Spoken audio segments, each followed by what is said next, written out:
Hi, everyone. Welcome to our March 2022 session with friends from around the world. As you can see, I am from the International Space Shuttle to represent all the friends from all around the world. I wish I was there. So I'm Ardita Karai, and today our guests are Nadezhda and Anjali Leon.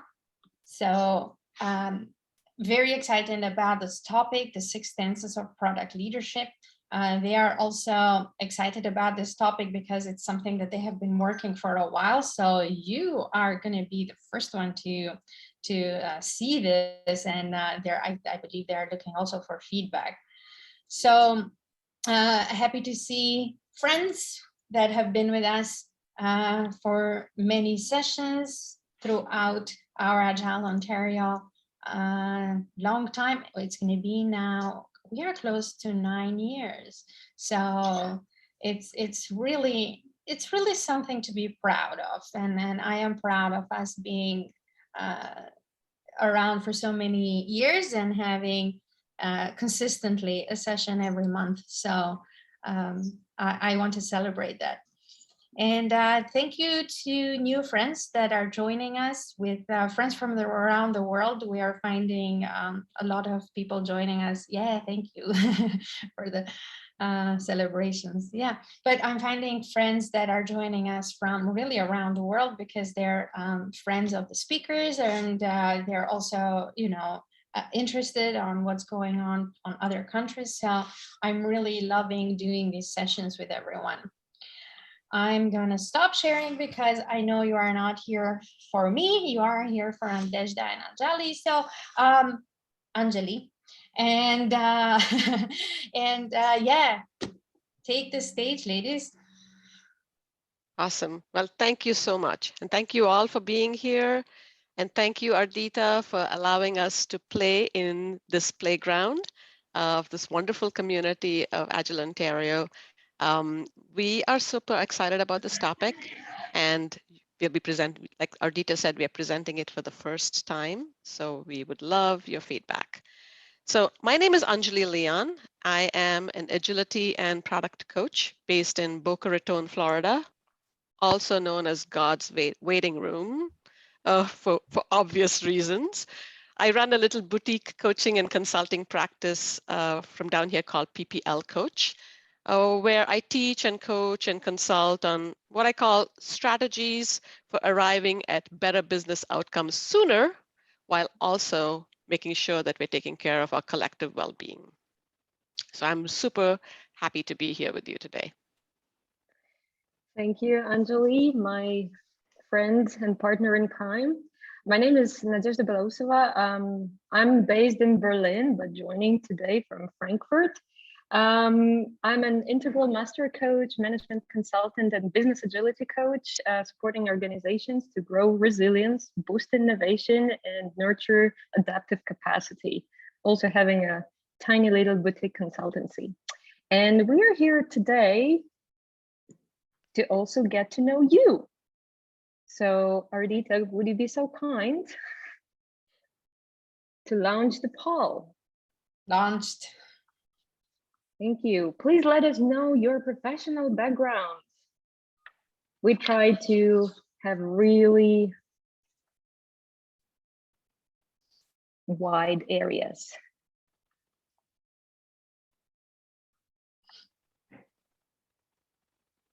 Almost there.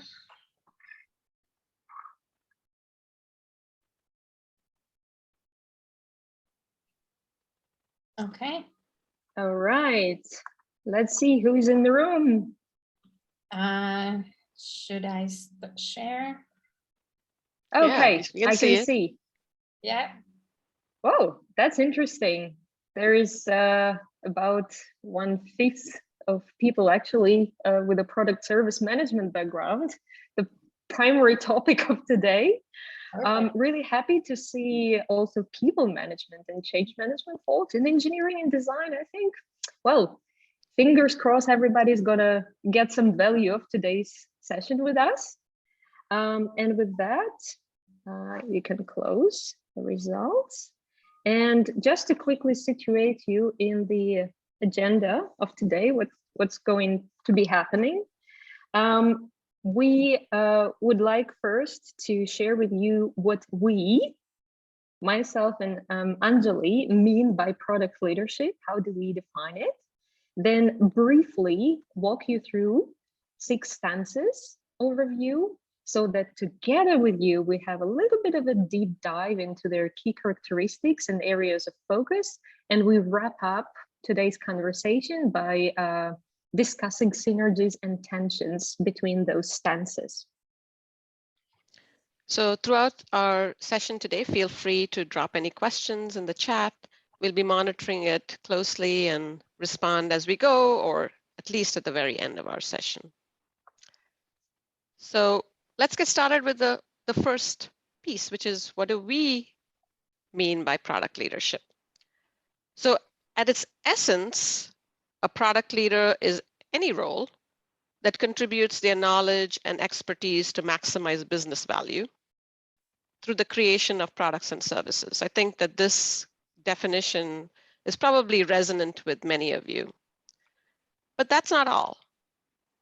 Product leaders also nurture long-term generative relationships that are both internal and external to the organization in order to address the needs of the customer in a way that also creates valuable outcomes for the organization. So there's connection there. And obviously, the fabric of product leadership is woven by so many skills and competencies that we need to enable collaboration through co-creation, engagement, and various types of contribution. You need to collaborate to make the meaningful change happen. And we want to emphasize that effective and creative and transformative product leadership requires all 3 C: competence, connection, and collaboration. So without further ado, let's look into product leadership stances and give them some names. We wanted to unpack product leadership into stances by addressing very specific vantage points or perspectives that product leaders can take in a stance. So visionary, clearly, to be a great product leader, you might want to have a compelling vision and inspiring presence and inviting change. Even better, if you understand the playing field, contemplating possible options and next move and scenarios.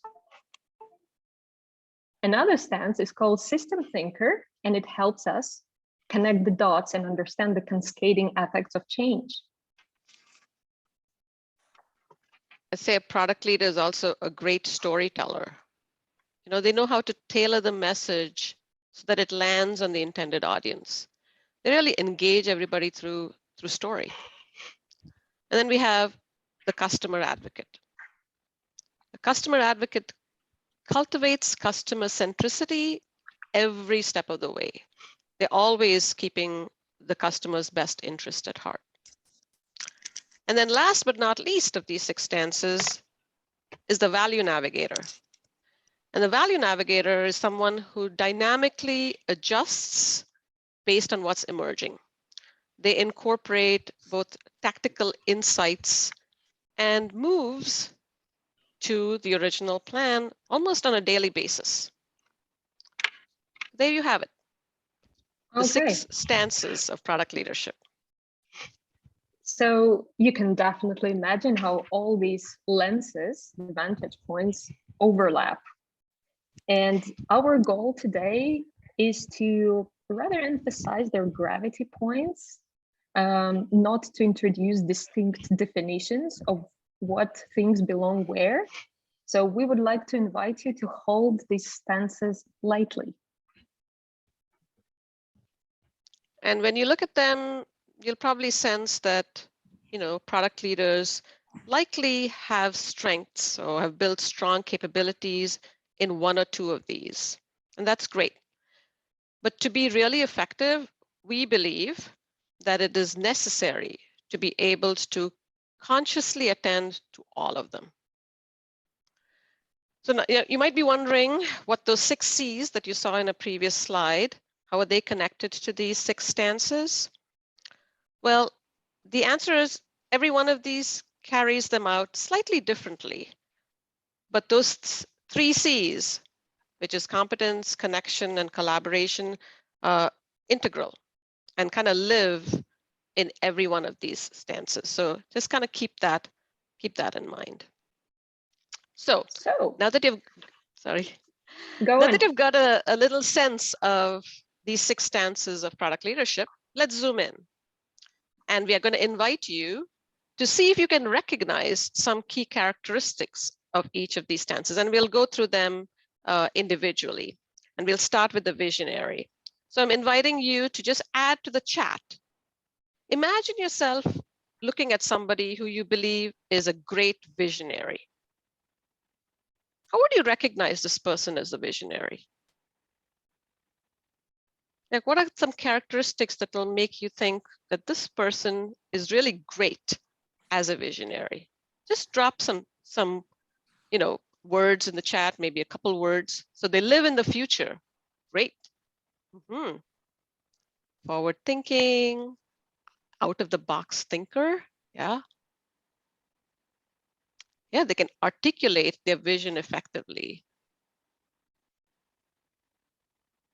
I think 2 of you said the same thing in 2 different ways about articulation. That's awesome. Inspires. Magnetic. Yes. Yes. All right. Beautiful. So we came up with a few ourselves, which you'll see many of them overlap with what you came up with as well. But take a moment and see, maybe there's some more that you can add to your list.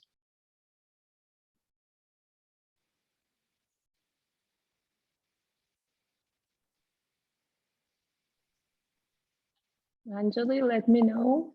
Yeah, I think we can move to the next one. All right. So now let's quickly zoom in into the strategist. Looking at strategist, what distinguished characteristics make a great strategist? Let's also. I love that. Can play chess. Chess. Yeah, well, chess is a very strategic game. Thinking a few steps ahead. Yeah. Long-term thinker. Yeah.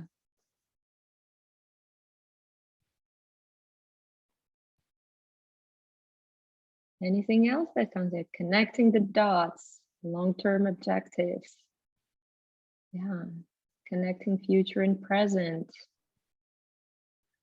It's great at executing things, articulate the path. All right. So I want to share with you some of the things that we came up with.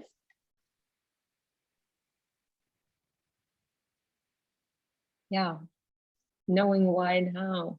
So calculating, analytical, data-driven options as scenarios, informed, among other things that we were thinking about.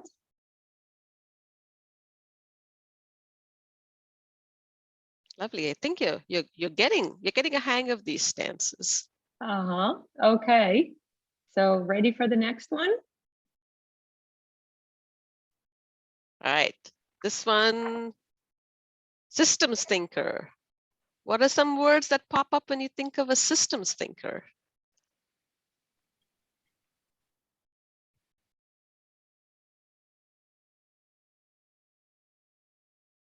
Yeah, sees the bigger picture. They're all about the bigger picture. Yeah, thinks of the whole. Whole and parts. Yeah, the whole and parts. Is open-minded.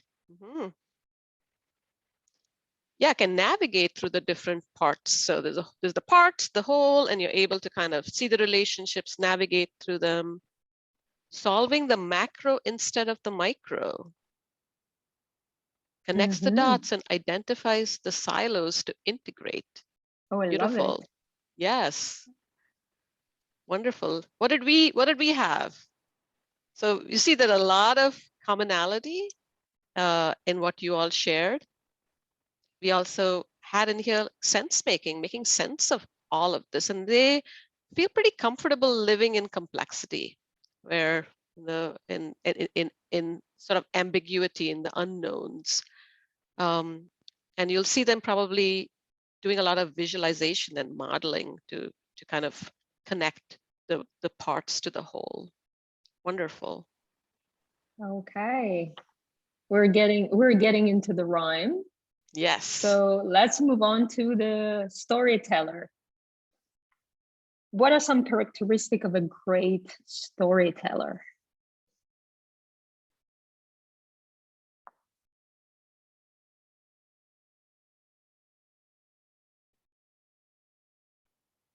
Let's spend some some time, maybe pop some things in the chat.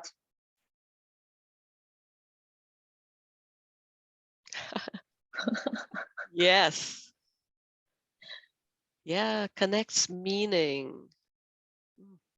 Wow. Touches the heart of the audience.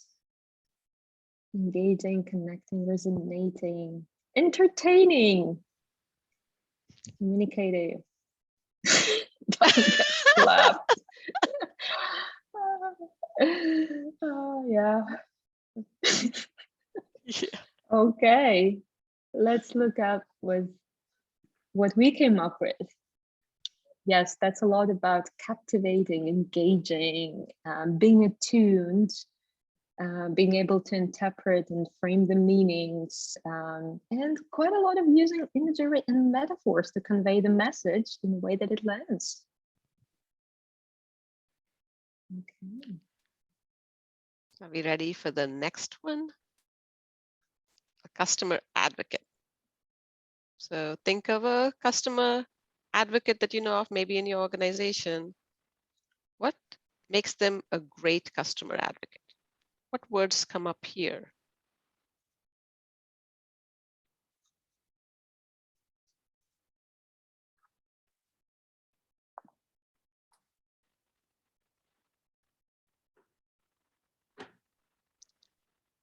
Empathy, responsiveness, courage. They bring the issues from a customer's point of view. Yeah. Close relationship with customers, empathy is showing up again. Absolutely. Yeah, listens and cares. They're talking about how customers are feeling. So that there's a lot of emotional element that they bring to the table there. Fantastic. All right, let's see if we got any of the ones that the group articulated here. So again, empathetic, listener, seeks feedback, really prioritizes the customer and goes that extra mile on behalf of the customer. And again, just like you identified, caring, thinks about the customer experience and needs. Nice. Okay. All right. Last but not least, well, probably value navigator, as the way we name this stance, is not necessarily something that people can jump on instantly. So let me again resituate you in the way we were thinking about this stance. As the product leader who is dynamically adapting the product to emerging circumstances while clearly focused on maximizing value, literally navigating right in the moment. Given this description of the stance and thinking about some great product owners where you've seen those capabilities, what characteristics you might think belong to the value navigator stance?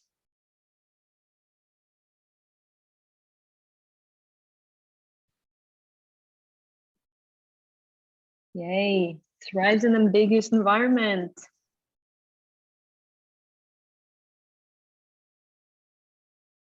I think Ardita also articulated prioritizes based on the customer. Yep. Sometimes maybe even business, but Mm-hmm. Grounded in their purpose. Oh, I love that. Helps people see more than one definition of value, curious, capable of adapting. Right. Can help others understand what value is for the enterprise. Oh yeah, and what value is in this given context right now. Okay. So let me, oops, I need to go back. So let me share with you what we came up with. So there's lots of tactical focus, obviously. There is some dynamic decision-making, responsiveness, and day-to-day operations. And continuous reassessment of, are we actually going in the way we're supposed to be going? All right. So with this, we're wrapping up looking at the stances. So now we're going to invite you to step into the world of one of these stances. So like we're going to try on the shoes of one of these stances. And we're going to do this in smaller groups in the breakout rooms, where each group is going to tackle a different stance. We're going to use a mural for this. And so if we're going to put the link to the mural in the chat, and so please make your way there. And Ardita is setting us up in breakout rooms. So let me put the link to the chat in the chat. maybe how many breakout rooms? So 6? Six breakout rooms. Yeah. And Nadezhda, do you want to just share the mural, please? Will it tell me, hold on, I will need to stop sharing just for a second to navigate my way in. Just a second, and I will share my screen again.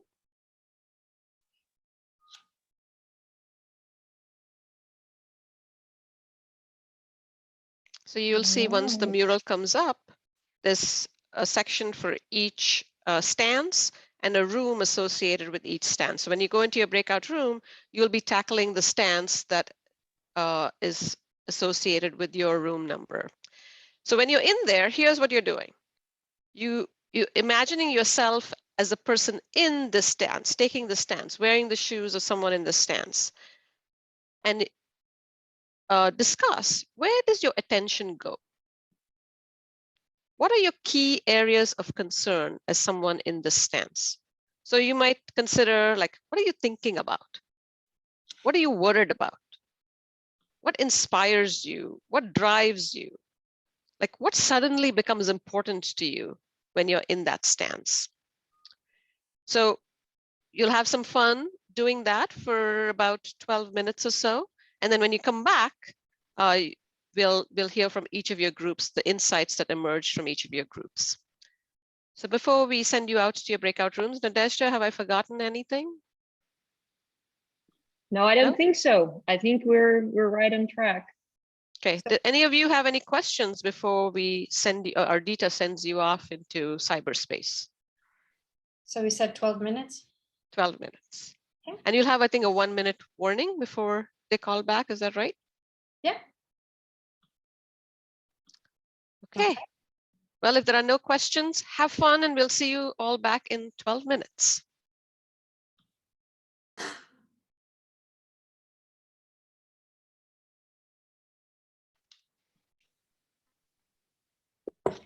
Welcome back, everyone. It was fun. Yeah. Good. Y'all were very busy in there. Oh, yeah. All right. We'll wait till everyone comes back. Yeah. We have 10 people total. And I see 7. No, 10. all here. Yeah, okay, yeah. We can take it from here. Wow, a lot of people decided that they didn't want to be in breakouts, I guess. Yeah. All right, so let's see what insights, and hopefully we have a representative from each of the groups here who can share what insights came up in your particular room. Oh, we have more coming back. They are. I think And that I am going to share my screen onto the mural, and we'll go one room at a time. So maybe a representative from each group can just share some key insights that came up in terms of areas of focus for a person who's in this stance. And we'll start with the value navigator and then kind of snake our way back up to visionary. So who was in the room for the value navigator and would like to share what came up in your particular room around these key focus areas?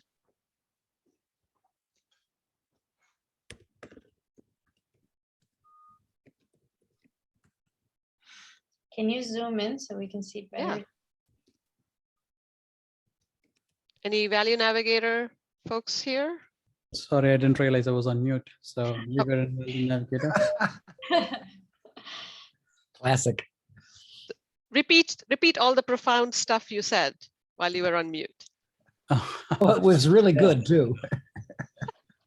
Sure it Yeah, was. we're talking about the various parameters or various things that the product owner looks in for navigating value. Look at what is value from an internal perspective or external perspective. How to constantly keep optimizing for maximizing value because value keeps changing. Marketplace keeps changing. Yeah. And then work with the team to kind of make build or buy decisions, trade-offs between risk, value, and effort. Yeah. And highlight the value proposition in the marketplace for the product. Awesome. Awesome. That's beautiful. And I'm seeing like a bigger perspective on value, and then also kind of in the moment having to make decisions around value. Thank you for that. Any additional insights somebody wants to offer for the value navigator? I like the consideration of risk there. Yeah. It's sometimes only seen by, oh, the operations do that, but it's. Well, product leadership is a lot of risk management work, right? Beautiful. Thank you. Yeah, somebody else wanted to add? One thing I'm not sure if I'm seeing it there, but kind of like validating whether we are creating value and trying to kind of see if what we are building is creating value. Beautiful. Wow. Beautiful. So it holds full circle. Nice. Yeah. Okay. So let's go to the customer advocates. Who was in this room? That was Destin and I. Okay, Anne, what insights emerged for you?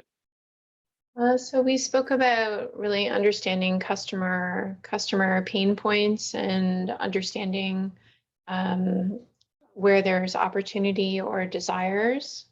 So sort of the opposite of pain, a more positive spin there.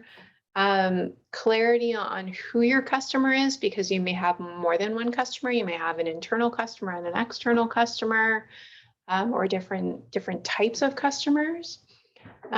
So we talked about balancing those different customer types who might have different needs and and want different things.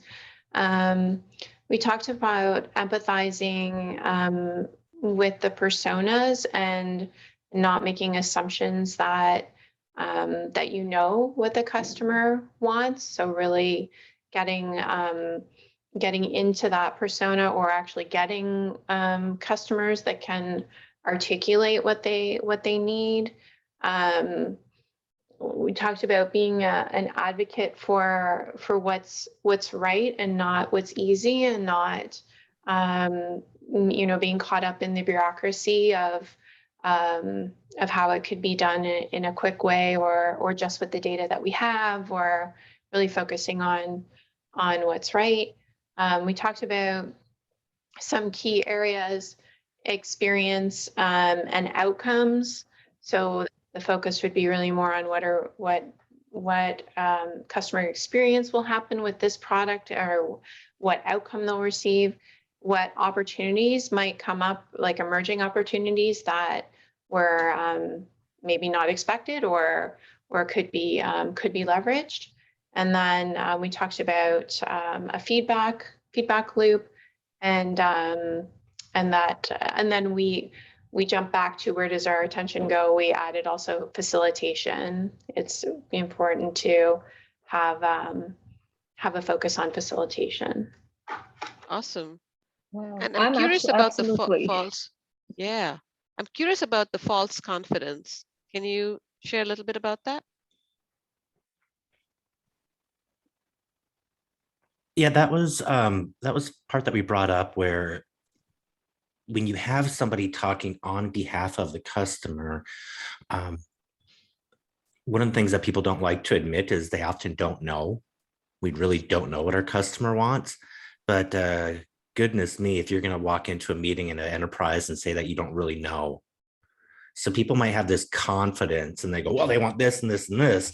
And you have to take that bravado, because you can't afford to be vulnerable to say we're going to learn. We can't run experiments. You have to know what they want, and then you end up building the wrong thing because of that false confidence, instead of what are the small little experiments we can run to emerge more knowledge and to figure out what they really want. So how you articulate it makes a difference. Beautiful.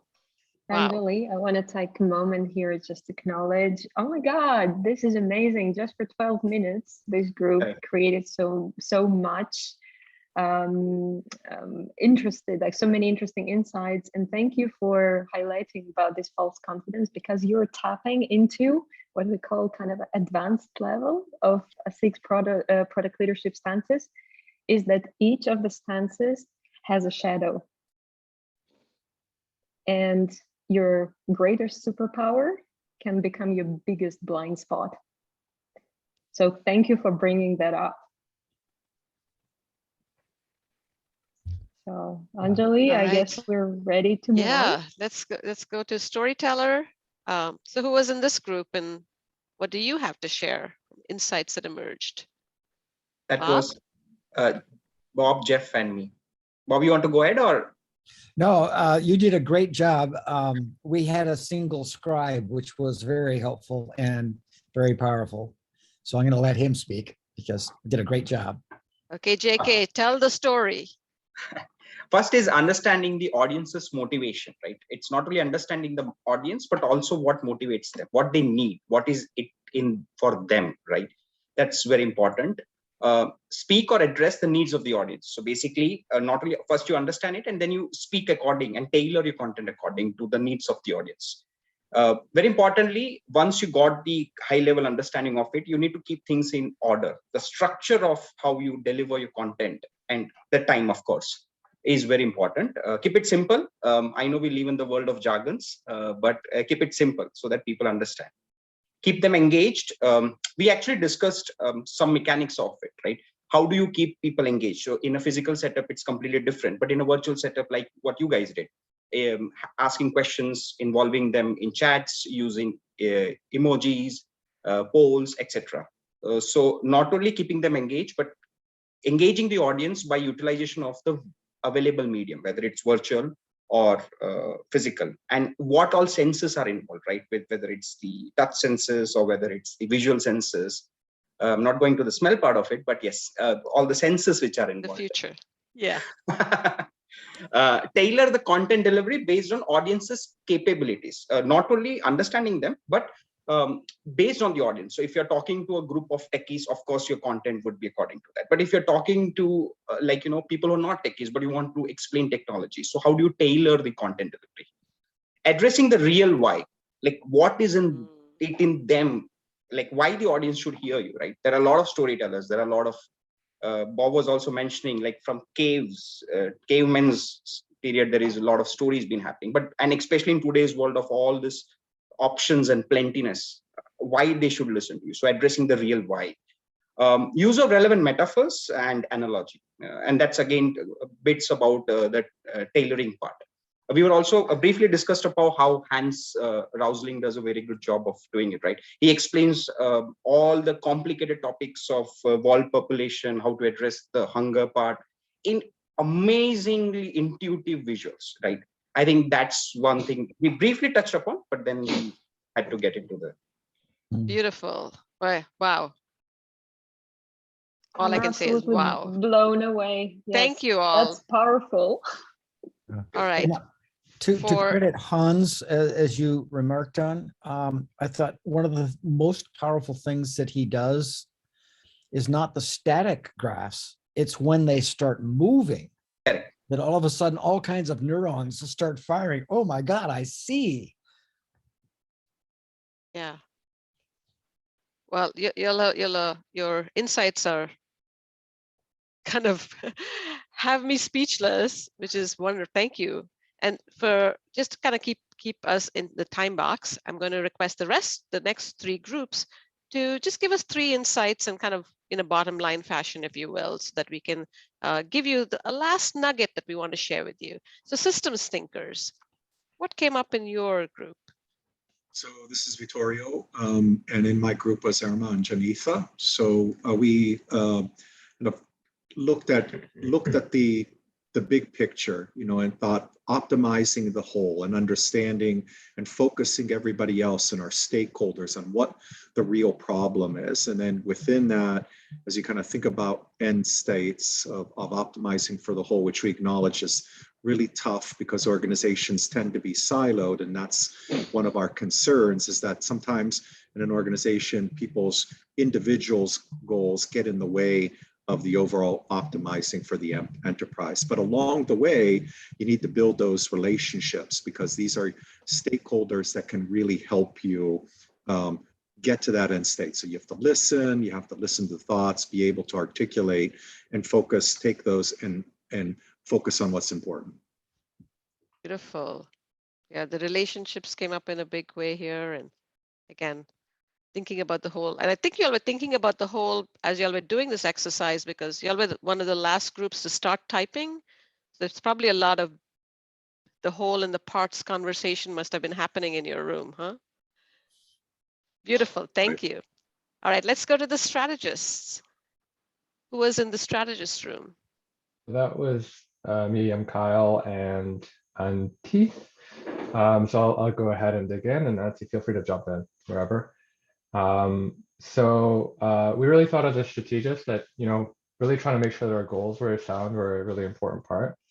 But how do we form those goals was really a big portion of that. So looking at, market research and other products, user experience testing, looking at our strengths and opportunities, working with our experts in product and in our team to get different perspectives on where we should focus, trying to measure is what we're building actually being used, and where our customers getting the most value, so we can keep making sure that our goals are aligned to where things are actually growing, and where things aren't, we can make sure that we're cutting off some of those ideas. Those are the general kind of gist of it. I know we want to keep to the time box. I'm not going to cover everything, but it's really about just looking at making sure, are we covering all the bases, and looking at everything out there to make sure that we're getting real valuable input to inform our strategy and make sure that we have appropriate goal setting to measure our progress. I love that, like feedback driven strategy, both with data and qualitative feedback. That's Fabulous. Right. And all options. And by the way, the strategists got rolling right away. They just started typing into those stickies. All right, last but not least, visionary. Who are the visionaries here? Hey, I'll speak on behalf of the group. So for us, the main thing that we kind of focused on was, I guess, like when you wake up in the morning, you're kind of obsessing over your vision and your pitch. Like you're always reframing it in your mind. You're figuring out who can I evangelize and share that with. And so that was kind of the big major theme. And then, the focus on making things possible versus kind of the opposite, and almost even the concept that you might you might spend less time with those people who don't see how your vision will come to life, for example. So that concept of maybe pushing away the people that challenge some of your vision was an interesting conversation. And then the only other thing that, and this is probably a comment for each of them, but we got into a conversation around how we believe styles may impact each person's stance. And so even as we zoom out and the characteristics across all 6, different people have different styles. And so are we reflecting even some of our own bias of how we would be a visionary in how we put up these stickies? Was a random rabbit hole. So I will leave the group with that one. Well, wonderful, because the fact that you all had collective wisdom in your group, you probably, some of your biases might have been taken care of. And, just looking at all of this, the bigger picture, oh my gosh, the power of collective intelligence. What you all put together here is just totally amazing. And Rena, I loved the fact that you brought up obsessive for the visionary, because I think a lot of visionaries and yes. Futuristic thinkers are obsessive. Yes. So anyway, let's leave you with this last nugget. So I'm going to stop sharing so Nadezhda can take it over. Okay. So now with this richness of the discovery and conversations that we just had, I don't know about you, but I personally can feel this physically in my body, how tough and exciting it to be a product leader. Now, what makes holding all these stances together really challenging? First, I guess you already see how incredibly pulling in different direction it is. There are so many things to keep in mind. There are so many areas to attend, but also it's expensive. Each area that you shared with us where the focus goes felt like going into the open space. Hello, Ardita. Now, if you look a little closer, right, you will see that these stances have natural synergies and inherent tensions. So the stances that we put next to each other naturally share some superpowers, amplifying their effect and impact. So can you see how pretty much any adjacent stances have overlapping characteristics? And for example, to be an exceptional visionary, being a great storyteller and having a strategic perspective can be really beneficial. But also, just to feel into, oh my God, how do we call this all together and how difficult it is, I want to show you the way we place the stances opposite of each other. They experience the so-called generative tensions or polarities more often. These are seemingly different directions. And for example, strategist is thinking how to compete, while customer advocate is thinking how to collaborate and how to serve better. Visionary, looking into the future, being obsessive about what it can bring, and value navigator, having to make dynamic decisions right now, here and now, defining value in the current context, not in some hypothetical future. So I want to quickly ask you, which tensions and synergies do you experience the most? And there is quite a lot of things to explore here. I can look, there's some people putting into the chat. Oh, sorry, somebody had to drop off. So just leaving you with the, looking at the time, leaving you with these synergies and tensions to reflect upon, but also if you can share with us for a minute in the chat or unmute yourself, how can you put this model of 6 stances to use for yourself? We're really curious. And if you don't get a chance to type it in today, please connect with us and let us know. You know, we want to see what's possible with these 6 stances. So we'd love to hear from you. But as a checkout, if you can put it in the chat, that would be wonderful. Yes, it is. We are at time, and probably people are going to drop. But if anyone wants to share any thoughts or before we leave. Yeah. Oh, thank you. Rena's saying to helping the teams grow in all areas. Not getting tunnel vision. Vittoria wanted to say something? I put it in the chat. Okay. Okay. So I basically see these stances as being a useful framework. I can see a conversation around, you know, like a product strategy, moving to product thinking, as that some people might, without an understanding that there are multiple ways to look at it, feel kind of boxed out. I think this really kind of opens up things for leaders. That's how I would use it. Mm-hmm.